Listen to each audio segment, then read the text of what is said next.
अस्सलाम वालेकुम दोस्तों। मैं हूं मोहम्मद आज़म एडवोकेट और आप देख रहे हैं लीगल इन्फॉर्मेशन। दोस्तों, जैसा कि हमने पहले वीडियोस में देखा था कि हम अगर किसी को जायदाद किराए पर देना चाहते हैं तो उसके लिए हम जो किराएदारी का कानून है वो क्या कहता है, या उसके लिए हम किरायानामा कैसे तहरीर करें, कहाँ पे रजिस्टर्ड करवाएं। उसके बाद हमने पढ़ा था कि किराएदार की कौन कौन सी ऑब्लिगेशंस हैं और जो लैंडलॉर्ड है उसकी क्या क्या ऑब्लिगेशंस है।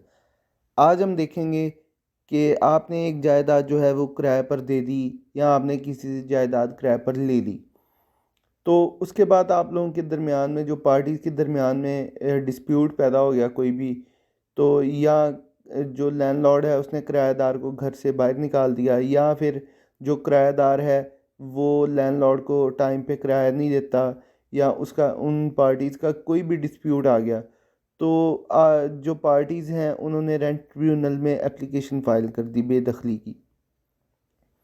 तो उसके बाद रेंट ट्रिब्यूनल का जो है वो फ़ैसला आ गया। अब कोई भी पार्टी जो उस रेंट ट्रिब्यूनल के फ़ैसला से अग्रीव्ड है, दाद रसी लेना चाहती है किसी अपर जो फोरम है उससे, तो उस रेंट ट्रिब्यूनल के फ़ैसले के ख़िलाफ़ जो अपील है वो हम कैसे दायर करेंगे, कहाँ पे दायर करेंगे। तो आज हम पढ़ेंगे अपील के बारे में। तो इसको सेक्शन डील करता है 28 of the rent premises act 2009। तो आइए दोस्तों पढ़ते हैं सेक्शन 28। इसका सब सेक्शन 1 क्या कहता है। A person agreed by the final order may within the 30 days prefer an appeal in writing to the district जज of the district.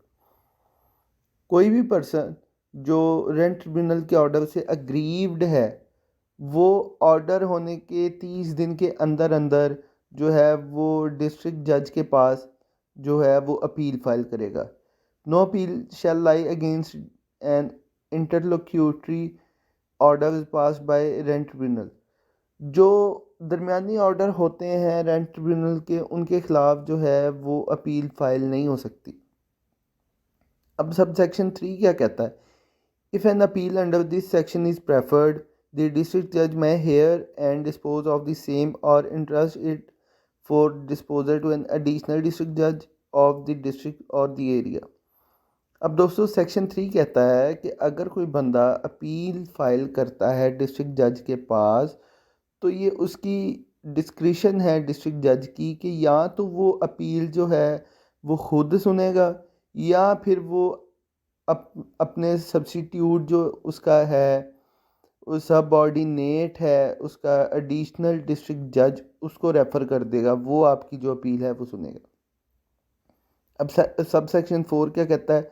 The district जज और एडिशनल डिस्ट्रिक्ट जज में after providing an opportunity of hearing to the appellant dismiss the appeal without notice to the respondent. अब जो district जज है अगर उसके पास आपकी अपील रेफ़र हो जाती है तो फिर उसका इख्तियार है वो आपको हेयरिंग की अपॉर्चुनिटी, आपको मौका देने के बाद, आपको सुनने के बाद, या तो जो अपील है वो डिसमिस कर देगा, या मतलब कि आपके हक में कर देगा बग़ैर दूसरी पार्टी को सुने, या फिर वो उसकी डिस्क्रिशन है इसमें कि वो नोटिस भी कर सकता है रिस्पोंडेंट को। सब सेक्शन 5 क्या कहता है जी। द डिस्ट्रिक्ट जज और द एडिशनल डिस्ट्रिक्ट जज में where the circumstances of the case so require suspend the operation of the final order. कि कोई भी ऐसा रेंट ट्रिब्यूनल का ऑर्डर कि जिसको रोकना मुनासिब हो, जिसको रोकना ज़रूरी हो, तो डिस्ट्रिक्ट जज या एडिशनल डिस्ट्रिक्ट जज जिसके पास भी आपकी अपील लगी होगी वो ये इख्तियार रखता है कि रेंट ट्रिब्यूनल के जो फाइनल ऑर्डर है उसका ऑपरेशन रोक दे, उसका अमल दरामद रोक दे।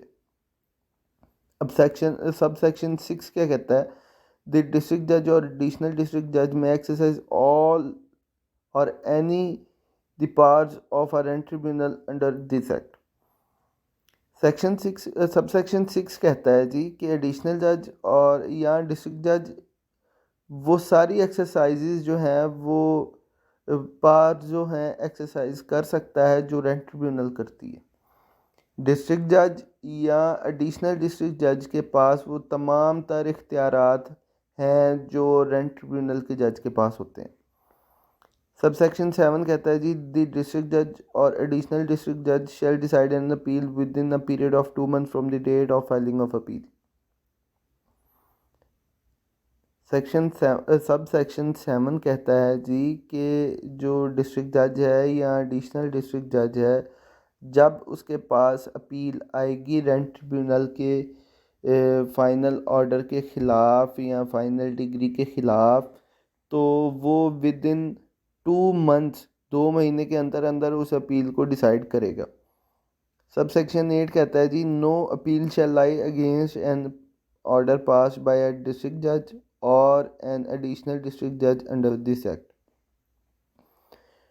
तो दोस्तों सब सेक्शन 8 कहता है कि अगर आपकी अपील आपके ख़िलाफ़ डिसाइड हो जाती है, आपके अगेंस्ट डिसाइड हो जाती है, अपील फाइल करने वाले के ख़िलाफ़ हो जाती है, तो फिर डिस्ट्रिक्ट जज या एडिशनल डिस्ट्रिक्ट जज के ऑर्डर के या फाइनल उसकी जजमेंट के ख़िलाफ़ या उसकी डिग्री के ख़िलाफ़ अपील फ़ाइल नहीं हो सकती। यहाँ पे ये पॉइंट बहुत ज़रूरी है कि जहाँ पे सेकंड अपील ना हो, सेकंड अपील का कंसेप्ट ना हो, तो फिर आपके पास इख्तियार है कि अग्रीव्ड पर्सन जो है वो उस फैसले के ख़िलाफ़ निगरानी फ़ाइल कर सकता है। निगरानी फ़ाइल हो सकती है जहाँ पे सेकंड अपील ना हो। तो दोस्तों ये छोटा सा सेक्शन था, उम्मीद करता हूँ कि आपको समझ आ गई होगी।